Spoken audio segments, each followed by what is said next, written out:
রাজধানীর মহাখালীতে IPH school and কলেজের বার্ষিক ক্রীড়া ও সাংস্কৃতিক প্রতিযোগিতার পুরস্কার বিতরণী অনুষ্ঠানে যোগ দেন স্বরাষ্ট্রমন্ত্রী। পরে সাংবাদিকদের প্রশ্নের জবাবে তিনি বলেন, সিরাজগঞ্জে সাংবাদিক হত্যাকাণ্ডে জড়িতরা পার পাবে না। বাংলাদেশে কেউ আইনের ঊর্ধ্বে নয়। জননেত্রী শেখ হাসিনার সময় কেউ অপরাধ করে পার পেয়ে যাবে এমন ঘটনা ঘটবে না।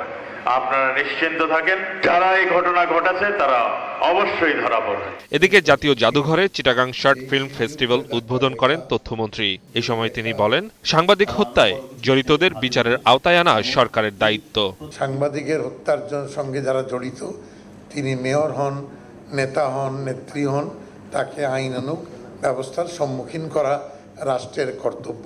জাতীয় প্রেস ক্লাবের সামনে বাংলাদেশ স্বাধীনতা পরিষদ আয়োজন করে সমাবেশ ও মানববন্ধন। এতে যোগ দিয়ে ঘটনায় জড়িতদের দৃষ্টান্তমূলক শাস্তির দাবি জানান আওয়ামী লীগের প্রচার সম্পাদক ডক্টর হাসান মাহমুদ। সাংবাদিক বন্ধু নিহত হয়েছেন।